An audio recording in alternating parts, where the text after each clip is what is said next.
Bismillahirrahmanirrahim. Saudara sekalian saya muliakan, hari ini tema kita adalah anakmu amanahmu. Bukan anakmu amanahku ya. Anakmu amanahmu.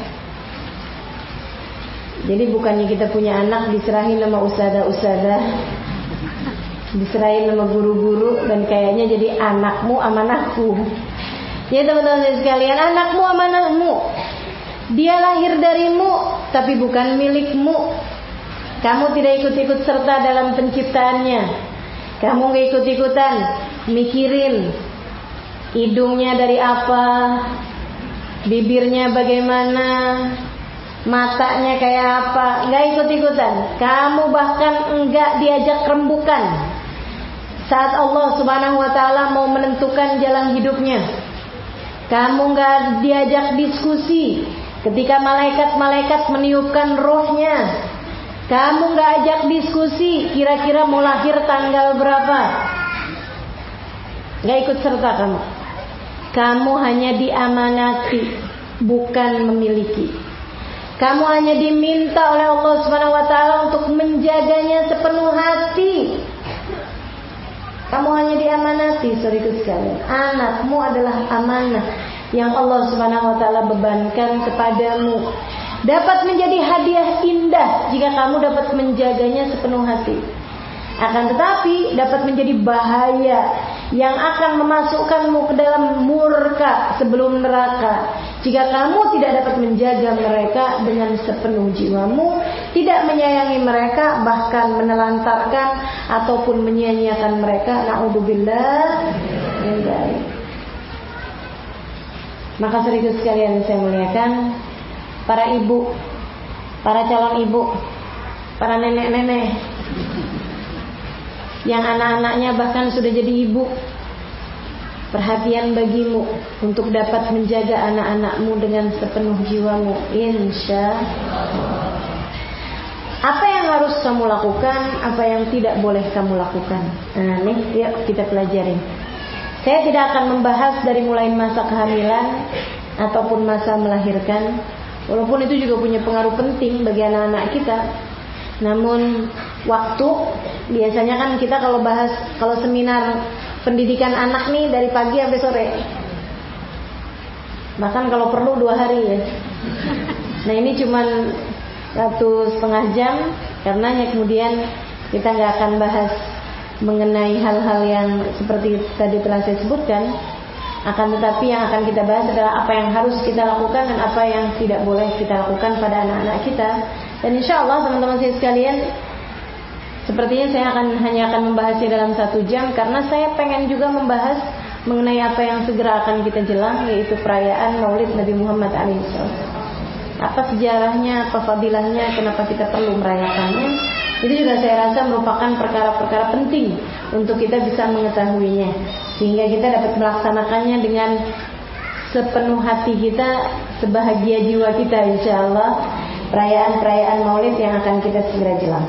Baik teman-teman sekalian, saya muliakan, Nabi Muhammad SAW ketika disebutkan tentang kewajiban orang tua kepada anak, Nabi menyebutnya dengan 3 hal. Kata Nabi Muhammad, yang pertama, yusammi bismin hasan, diberi nama anak tersebut dengan nama yang bagus. Kasih nama anak dengan nama yang bagus. Bagusnya itu bukan bagus suaranya, bukan bagus kedengerannya. Ya, sebab banyak orang-orang tua yang ketika ngasih nama anak-anak tuh kayak yang enak gak nih bunyinya? Kayaknya enak nih bunyinya nih, Roberto, Angelina, kayak rada gak pantas deh ya, gitu kan? Inilah dia Angelina ya.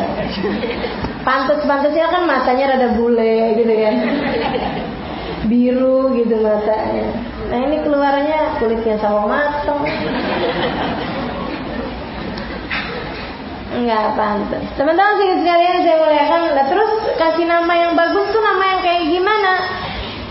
Salah satu dari 2 unsur. Oh ya teman-teman sekalian, mohon maaf saya harus sampaikan ini juga. selain daripada jangan ambil foto, jangan ambil video, saya rasa penting juga untuk jadi peraturan di majelis kita. Mumpung ingat nih ya, untuk membuka cadar bagi siapapun yang pakai cadar.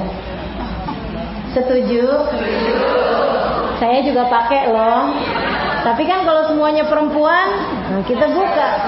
Kenapa? Demi kepercayaan di antara kita.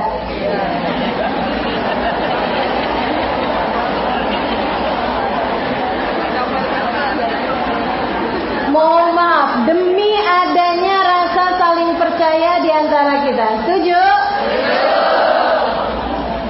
Karena saya kemarinan denger berita agak-agak nggak masuk akal sih. Tapi kabarnya beneran. Ya Allah, ya Allah. Ada laki-laki yang pakai cadar masuk di majelis-majelis kita. Mungkin dia pengen tahu banget kali ya Ustazah Halimah kayak apaan. Penasaran sampai segitunya.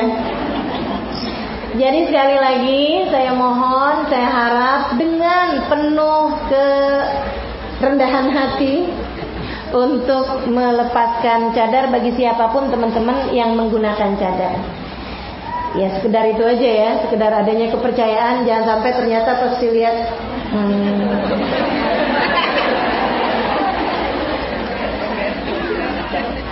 itu kan pakai cadar pas ngomong Assalamualaikum. Kayak gitu kan kita ya. Sekali lagi, an yusami bismin hasan, diberi nama dengan nama-nama yang baik. Apa nama yang baik? Ada salah satu dari dua unsur teman-teman sekalian. Unsurnya tafaul atau tabarruk. Seni memberi nama ini ya, atau syariat dalam memberi nama. Sedikit sekalian, unsurnya imma tafaulan wa imma tabarrukan. Yang pertama tafaul, nama yang punya arti yang bagus. Nama yang punya arti yang bagus. Kalau dilihat-lihat bukan asal bagus bunyinya, tapi bagus secara artinya. Gitu kan? Dikasih nama anaknya dengan nama Mutiah. Mutia. Berharap anaknya tersebut menjadi orang yang taat. Dikasih nama perempuan ya, Nadia. Berharap anaknya menjadi orang yang memanggil-manggil kepada kebaikan. Nadiatul khair, Nadia ilal khair. Kan gitu ya? Sehingga sekalian berharap-harap anaknya menjadi anak yang beruntung. Kalau perempuan Faiza, kalau laki-laki Faiz. Berharap-harap anaknya menjadi anak yang bijaksana. Dikasih nama anaknya kalau perempuan Halimah, kalau laki-laki Halim. Itu kan artinya bijaksana. Walaupun yang punya namanya yang di depan belum bijaksana, masih bijak sini. Teman-teman sekalian saya muliakan, nah terus kasih nama anak-anak dengan nama yang bagus-bagus. Katanya Nabi Muhammad alaihissalam, khairul asma wa afdaluha indallah Abdullah wa Abdurrahman. Sebaik-baik nama, seindah-indah nama di sisi Allah, nama paling disukai di sisi Allah adalah Abdullah ataupun Abdurrahman. Abdullah hambanya Allah, Abdurrahman hambanya Allah yang maha rahman. Itu yang paling cakep. Kenapa gitu? Karena artinya kan bagus gitu.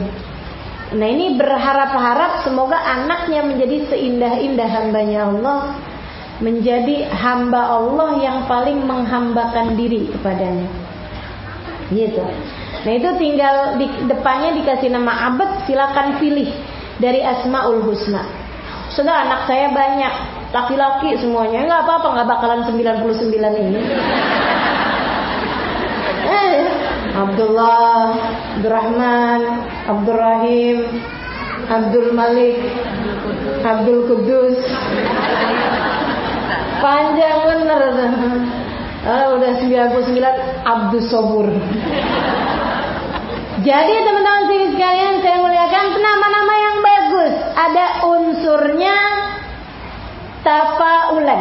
Ya, tafaulan ngambil nama yang artinya bagus. Dalam Al-Quran banyak juga, tapi saudara sekalian jangan asal ngambil nama dari Al-Quran tanpa tahu artinya. Anak kasih nama Hawiyah. Wa ma adraka ma hiya? Tahukah kamu apa itu Hawiyah? Narun api neraka yang panas. Ya Allah. Pantesan sejak dikasih nama Hawiyah demam mulu. Kepanasan rupanya. Jadi teman-teman sekalian, jangan asal ngasih nama. Nama adalah doa. Orang ngasih nama tuh jangan disingkat antara nama bapak sama nama ibu gitu kan. Jangan. Jadi mesti yang ada unsurnya tafaul. Ngasih nama dengan nama yang artinya bagus. Saya pernah kenalan sama orang namanya Ida. Saya tanya, nama panjangnya Pak? Ida Waqa. Ida Waqatil Waqi'ah. Apabila terjadi hari kiamat, ya Allah. Enggak asal kasih nama, teman-teman saya sekalian. Dan ngasih nama juga yang masuk di akal. Ya. Saya pernah tahu ada teman saya cerita, anaknya orang di kampungnya namanya panjang banget sampai bikin orang kalau dia dinanya namanya sampai nyesel nanya. Petugas KTP gitu kan ya, mau bikin KTP, namanya siapa? Abed. Panjangnya Abdul Mujibud Da'iyah Da'idada'an beneran ya Allah. Itu orang kan gak yang apa-apa. Boleh disingkat aja gak gitu ya? Ya Allah. Abdul Mujibud Da'iyah Da'idada'an falyastajibu li falyu'minu bi la'allahum yarshudun. Panjang benar. Satu ayat sudah masuk di akal. Baik teman-teman sekalian. Akhirnya orangnya nulisnya gitu ya, amin.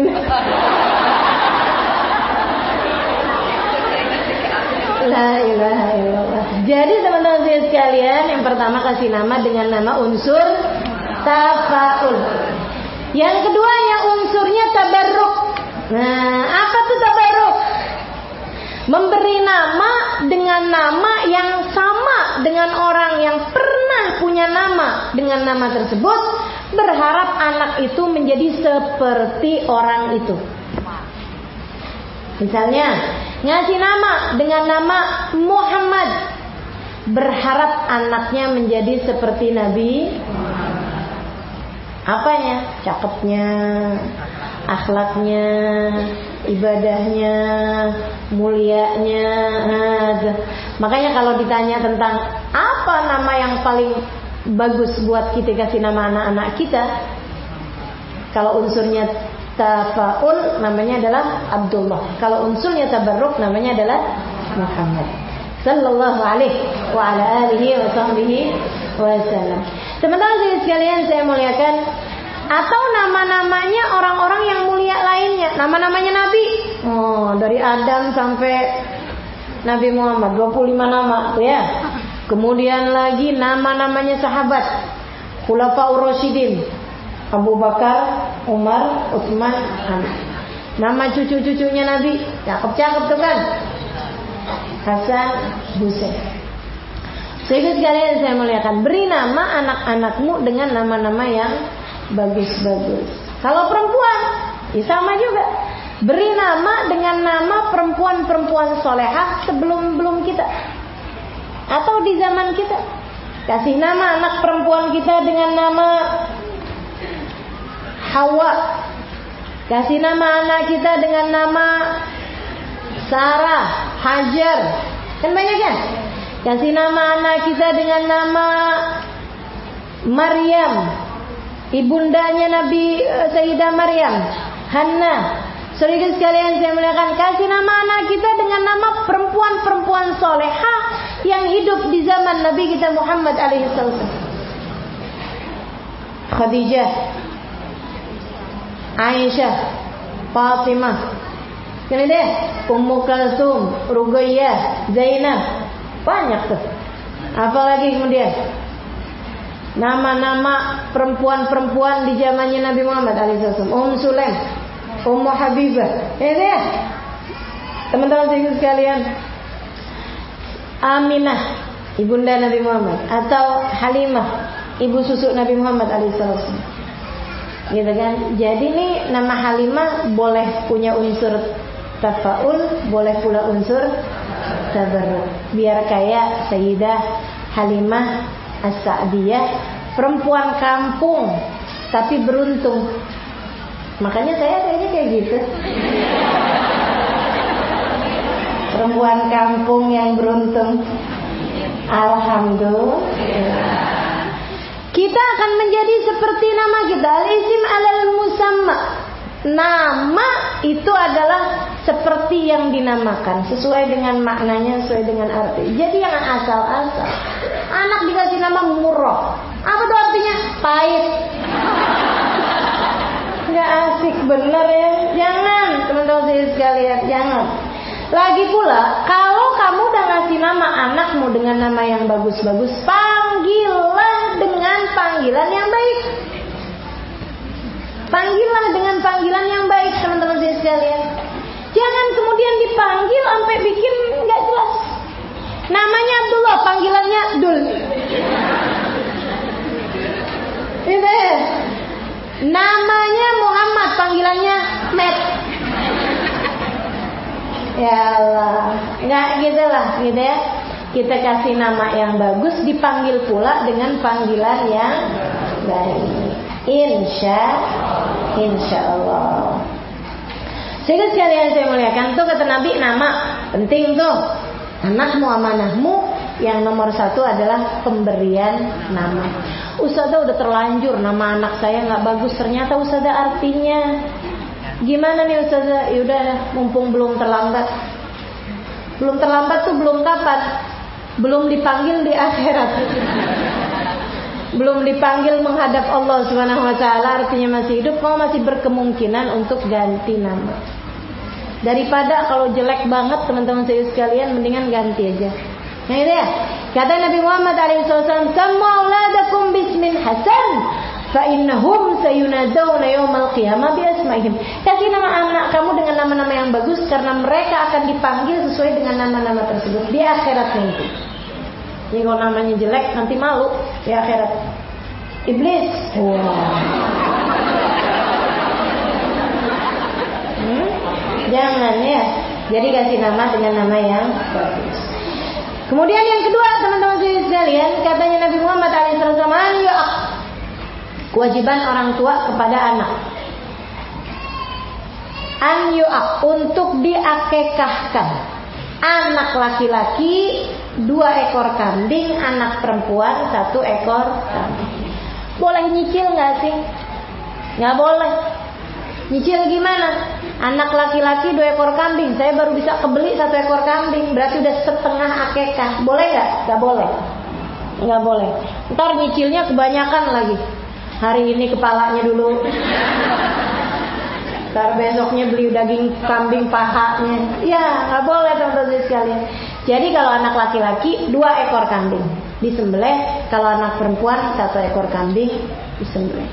Kata Nabi Muhammad, "Innal maulud murtahin hatta yu'addi haqiqatah." Sesungguhnya seorang anak yang lahir masih tergadai sampai dibayarkan akikahnya. Dan akikah ini sekali seumur hidup lebih penting daripada kurban. Jadi teman-teman sekalian, kalau kamu belum diakikahkan, bayar akikah kamu dulu aja sebelum kamu berkurban. Nah, kalau orang tua, dia yang berkewajiban mengakikahkan anaknya. Tapi kalau orang tuanya nggak mampu sampai dengan anaknya dewasa, anaknya sekarang mampu, silahkan anak membayar akikah bagi dirinya sendiri. Kalau orang tuanya masih ada, dibilangin, "Mama, saya tuh dulu diakikahin atau belum ya, Ma?" Kata mamanya, "Ampun nak, buru-buru akikah. Dulu tuh buat makan sehari-hari aja susah." Gitu kan ya? Ya udah Mak, kalau gitu nih sekarang saya bisa beli kambing, saya akikahin ya Mah ya. Mama niat akikahin saya ya Mah. Ya, kalau orang tuanya masih ada, biarkan mereka yang niat agar mereka dapat melaksanakan kewajiban mereka sebagai orang tua. Tapi kalau orang tuanya nggak ada, sudah meninggal dunia, ya udahlah kita bayarkan akikah bagi diri kita sendiri. Bahkan Nabi Muhammad dulu karena aqan nafsih, dulu beliau mengakikahkan diri beliau sendiri. Jadi nggak apa-apa. Mungkin orang tua kita dulu nggak ngerti, apalagi yang orang tuanya mualaf kan dulu nggak paham ya. Nah, jadi biarkanlah kita mengakikahkan diri kita sendiri. Ya teman-teman saya sekalian, akikah. Anak laki-laki 2 ekor, anak perempuan 1 ekor.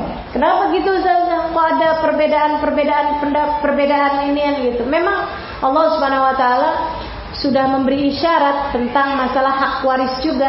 Anak perempuan setengah warisan dari anak laki-laki. Kok gitu ya Ustazah? Kayaknya syariat istilahnya itu bias gender. Istilahnya anak sekolah zaman sekarang, nah. Kenapa kok syariat bias gender? Maksudnya apa? Sepertinya agama Islam membeda-bedakan antara laki-laki dengan perempuan. Pertanyaannya jadi dibalik. Kalau kamu gak mau dibeda-bedain, emangnya kamu ngerasanya sama? Laki-laki sama perempuan emang sama? Enggak, beda. Ya, tapi dibeda-bedain tuh urusan warisan. Teman-teman sekalian saya muliakan, kamu jangan ngerasa urusan warisan perempuan lebih sedikit jatahnya daripada laki-laki, berarti sepertinya Allah lebih sayang sama laki-laki daripada perempuan. Bukan. Tapi lebih kepada Allah tuh sayang sama perempuan. Biarkan kamu urusan materi mendapatkan dari suamimu, mendapatkan dari anakmu, lebih daripada mendapatkan dari harta warisan. Gitu. Nah, perempuan kan nafkahnya ditanggung sebenarnya sama suaminya, gitu ya. Nah, kalau suami dilebihin, kenapa? Karena dia bukan ditanggung, malah menanggung. Nah, itu udah aturan dari Allah Subhanahu wa taala. Kalau kita jalanin, insya Allah semuanya akan berjalan dengan baik, teman-teman sekalian. Udah nggak usah saling berusaha memperebutkan warisannya biar 2 kali ganda gitu ya. Atau misalnya seenggaknya disamain lah antara laki-laki dengan perempuan. Nggak usah, biarin aja. Nah, itu jalan, biarkan aturan dari Allah SWT berlaku, berjalan, sehingga insya Allah semuanya sesuai pada prakteknya, sesuai dengan aturan dari Allah SWT, berjalan dengan bagus, berjalan dengan lancar kehidupan kita. Akikah juga kenapa sih Ustazah itu cuma 1 ekor kambing doang? Nah, bagus. Jadinya kan orang tua kita nggak keberatan. Iya. Enak juga kan, alhamdulillah gitu. Kemudian yang ketiga, nah ini yang panjang nih. Yang ketiga nih yang panjang teman-teman sekalian. Apa itu an yurabbi tarbiyatan hasanah? Sungguhnya seorang anak masih tergadai sampai dibayarkan akikahnya. Yang tadi itu ya. Nah, kapan waktunya akikah? Begitu lahir tuh udah sunnah akikah, tapi waktu terbaik adalah hari ke-7 dari kelahiran dan tidak ada batas waktu dari akikah tersebut. Nah, selagi anak tersebut masih hidup, maka masih disunnahkan untuk dibayarkan akikahnya. Kemudian sekalian saya muliakan, yang ketiganya seperti yang tadi saya sampaikan, ini yang paling panjang, an yurabbi tarbiyatan hasanah. Anak tersebut dididik dengan didikan yang baik. Didikan yang baik yang seperti apa? Sekalian saya muliakan, didikan yang baik nih, saya udah nulisin nih. Ada 9 hal yang harus dilakukan oleh para orang tua, dan ada 11 hal yang tidak boleh dilakukan oleh orang tua. Yang pertama, yang perlu untuk kamu lakukan untuk mendidik anak-anakmu. Pertama, tanamkan keimanan dalam diri anak-anak. Ini nomor 1 dan yang paling utama. Kenalkan anak kepada Allah. Nggak usah dikenalkan sama dirimu banyak-banyak. Tenang aja, anak tuh kalau kenal sama Allah bakalan ngerti bagaimana memperlakukan orang tua. Sebab Allah sudah berpesan kepada semua manusia untuk baik sama orang tuanya. Pernah gak dapetin ulama Masya Allah tapi durhaka sama orang tua? Gak ada. Tapi pernah gak dapetin orang kaya durhaka sama orang tua?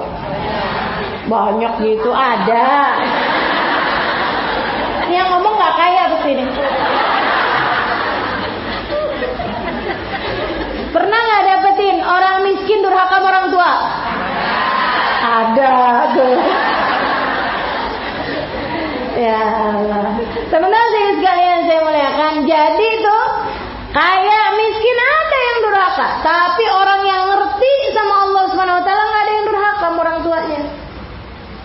artinya apa? Artinya kamu tuh kalau sama anak-anak enggak harus menjadikan mereka kaya, enggak harus menjadikan mereka jadi pejabat, jadi orang hebat, jadi orang sukses secara duniawi. Akan tetapi kamu perlu untuk mengenalkan anakmu kepada Allah Subhanahu wa taala sebab anak kalau udah kenal sama Allah Subhanahu wa taala pasti bakal ngerti bagaimana memperlakukan orang tuanya. Maka teman-teman sekalian, kita belajar dari azan. Anak tuh begitu lahir sama Allah diperintahkan untuk diazanin. Ya kan ya? Saudara sekalian, ada orang nanya sama saya di majelis nih, zaman berapa tahun yang lalu ya? Ini musim viral nih. Berapa tahun yang lalu? Katanya ada seorang ustadz bilang anak tuh kalau lahir nggak usah diazanin, nggak usah dikomatin. Pernah dengar nggak? Nggak pernah dengar. Alhamdulillah. Sepertinya Allah memang menjagamu dari mendengar hal-hal yang nggak perlu buat didengar. Teman-teman sekalian, jadi ada seorang ustadz, saya sih nggak peduli gelarnya, nggak peduli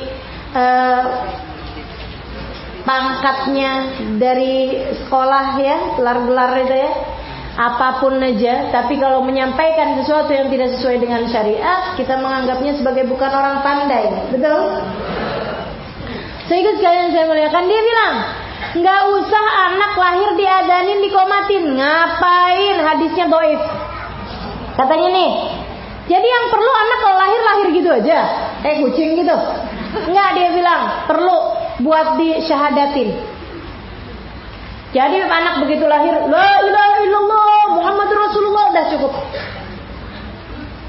Nah itu yang kamu kerjain malah justru bid'ah. Ikutan siapa kamu? Kan gitu ya? Saya nggak pernah dapetin satu pun keterangan yang menyatakan bahwa anak lahir dibacain syahadat. Gak ada. Anak lahir itu kullu mauludin yulad ala fitrah. Tiap anak lahir itu dengan membawa fitrahnya, ngapain disyahadatin? Anak itu lahir perlunya diadzanin. Kenapa gitu? Karena kita ikut Nabi Muhammad. Tapi hadisnya dhaif. Oke. Hadis dhaif itu kan bukan berarti gak benar. Sebab teman-teman sekalian, hadisnya walaupun dalam sanadnya ada dhaif, tapi diamalkan, dikuatkan dengan pengamalan para sahabat. Dikuatkan dengan pengamalan dari sahabat ke tabi'in, tabi'in ke tabi'in, tabi'in terus ke generasi demi generasi.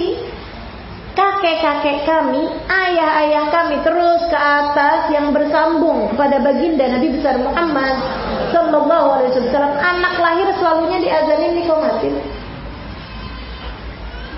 Jadi teman-teman saya sekalian, gak usah ragu-ragu. Amalan ini berlanjut kok. Nabi ngerjain itu kepada anak dan cucu beliau. Cucu-cucunya semua Hasan Husain itu diazanin, dikomatin. Habis itu kemudian Sayyidina Ali bin Abi Thalib melakukan itu kepada anak-anak beliau dan kepada cucu-cucu beliau. Kemudian Sayyidina Hasan, Sayyidina Husain melakukan hal tersebut. Terus ke bawah-bawahnya teman-teman sekalian, sampai kepada ulama-ulama kita, kepada kakek-kakek kami. Ini selalunya semuanya melakukan hal yang sama, diazanin, dikomatin.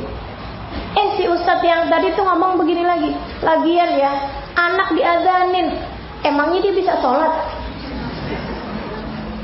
Anak bayi gitu diajakin buat sholat, hayya 'alas sholat, hayya 'alal falah, emang dia bisa sholat? Katanya gitu. Ini orang yang ngomong nih ya, dia secara tidak langsung meremehkan, melecehkan, menistakan ajaran agama. Kena pasal penghinaan agama, penghinaan syariat. Teman-teman sekalian, saya mengatakan gini loh, Nabi tuh waktu cucunya lahir, Nabi buru-buru datang. Begitu dengar Hasan lahir, Nabi juga buru-buru datang. Begitu dengar Husain lahir, Nabi juga buru-buru datang. Waktu dengar cucu yang perempuan lahir, Sayyidah Zainab, Sayyidah Ummu Kalsum. Nah itu teman-teman saya sekalian, tiap kali Nabi gendong tuh anak, Nabi adanin. Pertama kali gendong, adanin, komatin. Dibacain juga ayat yang lain. Wa inni u'idzuha bika wa dzurriyyataha minasyaitonir rajim. Dan Nabi gitu. Apa sih maksudnya adzan? Begitu lahir kita sampaikan Allahu Akbar, Allahu Akbar. Anakku sayang, kamu lahir menangis, sepertinya karena kamu ketakutan, sepertinya karena kamu kedinginan, sepertinya karena kamu tidak merasa nyaman. Sama nak, bapak juga takut, ibumu juga takut. Siapa yang gak takut waktu anaknya lahir? Takut gak bisa gedein, takut gak bisa didik, takut gak bisa rawat, betul? Akan tetapi tenang nak, Allahu Akbar, Allahu Akbar. Bersama dengan kita ada Allah yang maha besar. Kita akan menjadi kuat bersama dengan Allah, insya Allah nak. Itu jadi itu artinya azan yang kita bisikkan di telinga anak kita, yang kita sampaikan di telinga anak kita, teman-teman saudara sekalian, buat dia sebagai anak dan buat bapaknya juga yang azanin. Kasih tahu, anakku sayang, tenang, bersama dengan kita ada Allah yang maha besar. Segala masalah di bawah kebesaran Allah semuanya kecil. Urusan pendidikanmu, urusan sekolahmu, urusan kesehatanmu, urusan nasibmu, mama takut nak, ayah takut nak, namun bersama dengan kita ada Allah Subhanahu wa ta'ala. Allahu Akbar, Allahu Akbar. Asyhadu an la ilaha illallah. Anakku sayang, tidak ada penguasa dalam hidupmu kecuali Allah. Tidak ada yang menciptakanmu kecuali Allah. Tidak ada yang memberikan rizki padamu kecuali Allah. Tidak ada yang menentukan jalan hidupmu kecuali Allah. Asyhadu an la ilaha illallah. Asyhadu anna Muhammadan Rasulullah. Anakku sayang, bagindamu, pemimpinmu dalam kehidupan, panutanmu yang harus kamu ikuti jalannya di atas kehidupanmu di atas muka bumi ini adalah baginda Nabi sallallahu alaihi wasallam. Kenali ia, cintai ia, sayangi ia. Nama manusia pertama yang didengar oleh anak-anak kita begitu lahir ke atas muka bumi ini adalah kedurhakaanmu sebagai orang tua jika sepanjang hidupnya di atas muka bumi ini kamu tidak menjadi orang yang mengenalkan mereka kepadanya.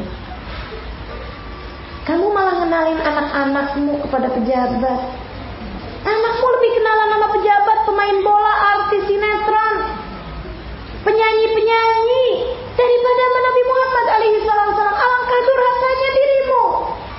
Sebagai orang tua, nama pertama yang didengar oleh anakmu adalah baginda Nabi sallallahu alaihi wasallam.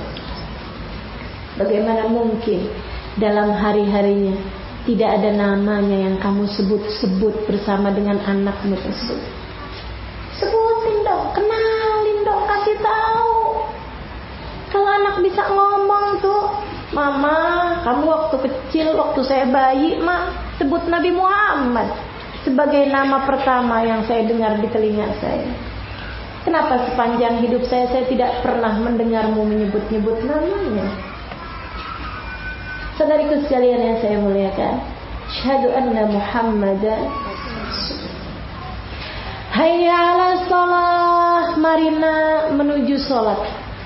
Hayya 'alas shalah, marina menuju hubungan dengan Allah Subhanahu wa taala.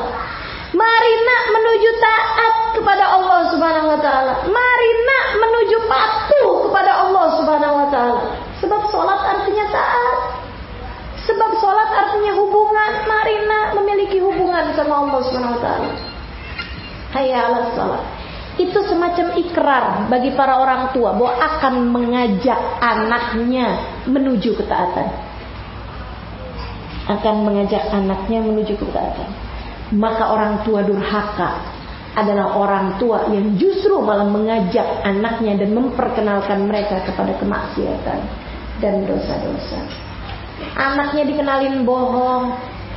Maksiat apa taat? Dosa apa pahala? Anaknya dikenalin omongan-omongan kasar, bahasa kotor. Teman-teman saudara sekalian, dosa apa pahala? Dosa, padahal kamu janji loh, hayya 'alas shalah. Anakmu dikenalkan dengan tayangan-tayangan yang merusak. Anakmu dikenalkan ghibah, anakmu dikenalkan namimah, anakmu dikenalkan memandang haram. Saudara sekalian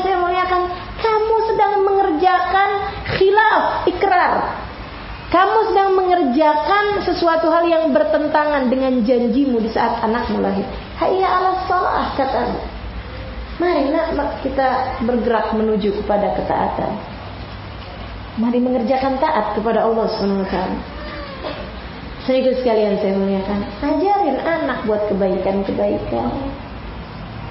Hayya 'alal falah, mari nak menuju kebahagiaan.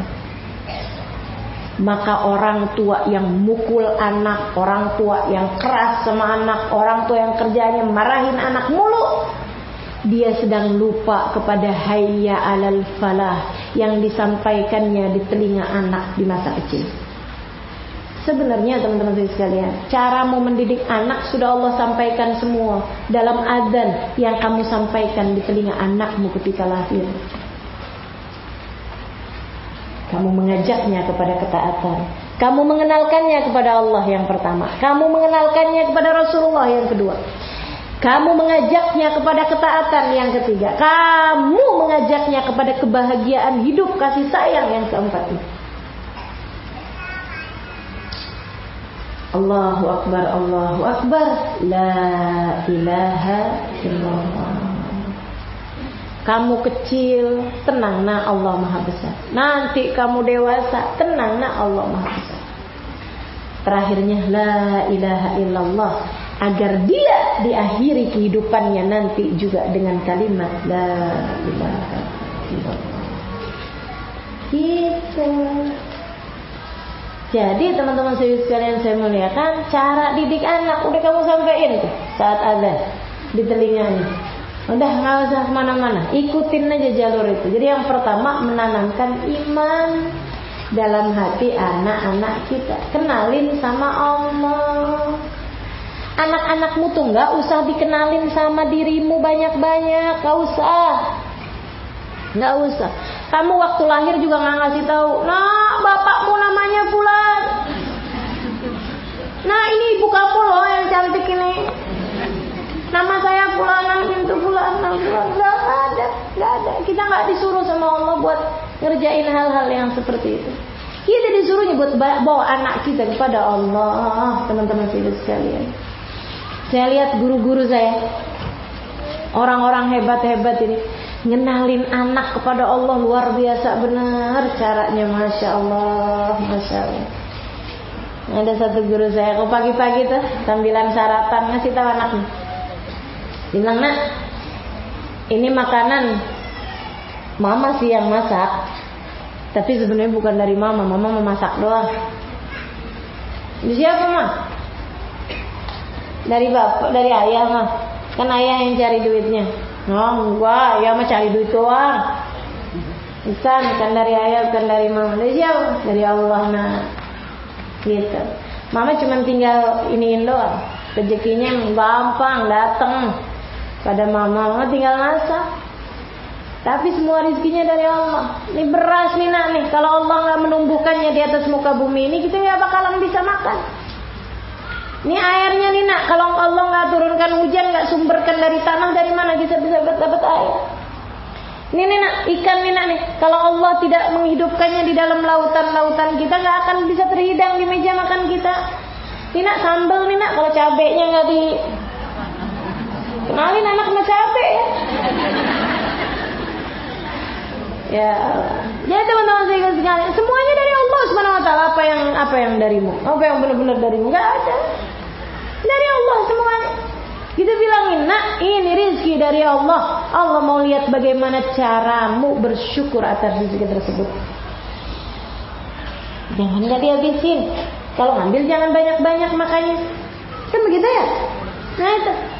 Kita kenalin mereka sama Allah, bahkan dari meja-meja makan kita, teman-teman sekalian. Yang kebanyakannya kan nggak gitu, kebalik-balik. Habisin, mama udah susah-susah masaknya. Ini ibu-ibu saya tahu yang ketawa kenapa. Rasa praktek nyata kehidupanmu kan. Kamu lupa mengenalkan anak kepada Allah. Kamu seringnya mengenalkan anak kepada dirimu sendiri. Nah ini salah fatal teman-teman sekalian. Biarkan anak mengenal Allah Tuhan. Jadi kalau anak mau minta apa-apaan, bilang sama mereka, mama gak bisa ngasih, ayah gak bisa ngasih, siapapun gak ada yang bisa ngasih. Yang bisa ngasih cuma Allah. Doa, nak, minta sama Allah. Nanti Allah akan mudahkan mama, ayah atau siapapun untuk mendatangkan hajatmu. Gitu. Kenalkan anak kepada Allah. Teman-teman sedikit sekalian saya muliakan. Kenalkan anak kepada Allah. Kenalkan anak kepada bagindanya Rasulullah SAW. Anak pulang nangis, kenapa nak? Tadi disakiti, tadi dibully, tadi dipukul, tadi ditonjok sama teman, misalnya kayak gitu kan? Kita bilangin, ya ampun nak, mama jadi ingat teman Nabi nak. Nabi dulu digituin nak, lebih malah, lebih. Nabi tuh nak pernah nak begini, ceritain sama mereka. Biar mereka tahu apa yang harus mereka lakukan dalam kehidupan di atas muka bumi ini. Gitu, teman-teman saya. Nabi nak waktu diginiin, Nabi begini. Nabi nak waktu diginiin, Nabi begini. Gitu, teman-teman saya sekalian. Biar mereka paham tentang siapa yang seharusnya jadi panutan dalam kehidupan ini. Sehingga akhirnya tidak ada acara siapa yang dijahatin bakalan jahatin. Kalau panutannya Nabi Muhammad SAW, enggak akan keluar teori orang jahat adalah orang baik yang disakiti. Jahat mah jahat aja, ya kan ya? Orang jahat memang jahat aja, teman-teman sekalian. Orang baik mau dijahatin kayak apaan juga bakalan baik aja. Nabi Muhammad emang gak pernah dijahatin orang. Banyak segala macam jenis pembulian, segala macam jenis kesakitan, segala macam jenis penderitaan pernah dialami Nabi Muhammad SAW. Tapi apakah Nabi Muhammad menderita kemudian menjadi orang jahat? Tidak. Bahkan apakah Nabi Muhammad menderita? Tidak. Nabi Muhammad adalah manusia yang paling bahagia. Makanya sampai Allah SWT bilang, ihdinas siratal mustaqim siratal ladzina an'amta alaihim. Nabi Muhammad itu orang yang paling banyak dikaruniai sama Allah SWT. Orang yang hidupnya paling bahagia, baginda Nabi SAW. Maka kenalkan anak kepada Nabi Muhammad. Gak usah dikenalin sama joker. Emang saya gak baca berita. Ustazah nonton ya? Enggak. Saya tuh sampai sekarang ya alhamdulillah tahadusan bin Emah, saya gak pernah masuk yang namanya bioskop seumur hidup sampai sekarang. Dan belum punya juga keinginan. Tapi gak tahu kalau ada yang bayarin. Gak kepengen ya masuk bioskop, ya Allah.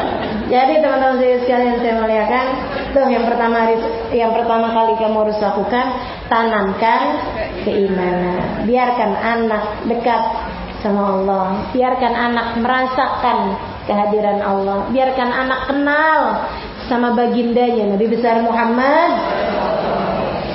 Yang kedua, dekatkan anak pada ajaran agama. Hayya 'alas shalah. Dekatkan anak pada ajaran agama. Kata Nabi Muhammad, muru auladakum fis salati lis-sab' wadribu biha fi 'ashr. Perintahkan anakmu untuk mengerjakan sholat dari umur 7 tahun. Pukul anak kalau enggak ngerjain sholat pada umur 10 tahun. Kok ajaran Islam kenceng banget? Suruh mukul loh ini. Ada KDRT dalam ajaran agama Islam. Serius sekalian, saya muliakan dua pembahasannya. Yang pertama, kalau anak sudah kamu ajarin sholat pada umur 7 tahun, anak tidak akan meninggalkan sholat pada umur 10 tahun. Kecuali emang bener-bener bandel banget. Yang kayaknya perlu juga nih buat kenal yang namanya salbiyah. Apa tuh salbiyah? Kalau disayang-sayang itu kan positif-positif. Kalau salbiyah tuh negatif-negatif. Pukul, nggak dikasih duit jajan, gitu tuh. Itu namanya salbiyah. Apa namanya? Hukuman. Ya, benar. Teman-teman sekalian, jadi anak umur 10 tahun belum ngerjain sholat, perlu dikenalkan sama hukuman. Gitu. Selebihnya, kalau anak baik-baik, insya Allah, kalau kamu perintahkan dia untuk mengerjakan sholat pada umur 7 tahun, dan keluarga kalian adalah keluarga yang tidak meninggalkan sholat, umur 10 tahun udah gak perlu lagi. Gak perlu dipukul, mereka udah dengan sendirinya mengerjakan pekerjaan-pekerjaan tersebut. Gitu, nggak usah pakai dihukum. Dan permasalahan kedua, pembahasan para ulama dengan ayat, dengan hadis yang tadi itu, wadribu biha fi asyr, nggak harus dorb, nggak harus mukul, artinya pukul pakai tangan, nggak dikasih duit jajan, nggak boleh pegang handphone. Nah, itu juga jenis hukuman-hukuman yang bisa diperlakukan kepada anak-anak kita. Kita sesuaikan dengan umur, kita sesuaikan dengan keadaan anak tersebut, kita sesuaikan dengan apa yang paling tidak diinginkan oleh anak. Nggak harus dipukul, teman-teman saya sekalian. Nah, Nabi bahasa pakai pukul karena zaman tersebut nggak ada yang ditakutkan anak lebih daripada pukulan. Anaknya nggak dikasih duit jajan. Nah, kalau zaman sekarang nih, gitu ya, kamu bisa main di uang jajan. Ya Muna, kalau sampai nggak sholat gitu kan, kelewatan sholat, mama nggak akan kasih uang jajan. Itu lebih memukul saya rasa buat anak-anak kita. Dia nggak ngambil duit jajan, ngutang. Siapa tuh yang ngajarin? Emaknya. Emaknya. La ilaha illallah. Jadi teman-teman sekalian, dekatkan anak pada ajaran agama. Ada namanya Habib Abdullah bin Husain bin Tahir. Itu ulama terkemuka. Saudara sekalian saya muliakan, penulis kitab Al-Majmu', bukan Majmu' Syarif ya. Ada satu kitab namanya Al-Majmu'. Salah satu dari kitab indah teman-teman sekalian. Itu tulisan beliau, Al-Habib Abdullah bin Husain bin Tahir. Habib Abdullah bin Husain bin Tahir itu, teman-teman sekalian, waktu beliau meninggal dunia di usia tua, istrinya mentalkin kalimat la ilaha illallah, beliau ketawain istrinya. Sering saya cerita ini. Jadi waktu suaminya sakaratul maut, istrinya di sampingnya ngerjain. Katanya Nabi Muhammad dalam salah satu hadisnya, la ilaha illallah laqinu biha mautakum. Kalimat la ilaha illallah talkinkan di telinga orang yang sedang sakaratul maut di antara kalian. Jadilah si istri ngamalin hadisnya Nabi, mentalkin la ilaha illallah. Suaminya senyum doang. Nggak enak cuman disenyumin, talkin lagi, rada kerasan lagi. La ilaha illallah. Diketawain. Nggak puas hati juga, kok diketawain sini. La ilaha illallah. Suaminya bilang, kamu kalau mau zikir jangan kenceng-kenceng.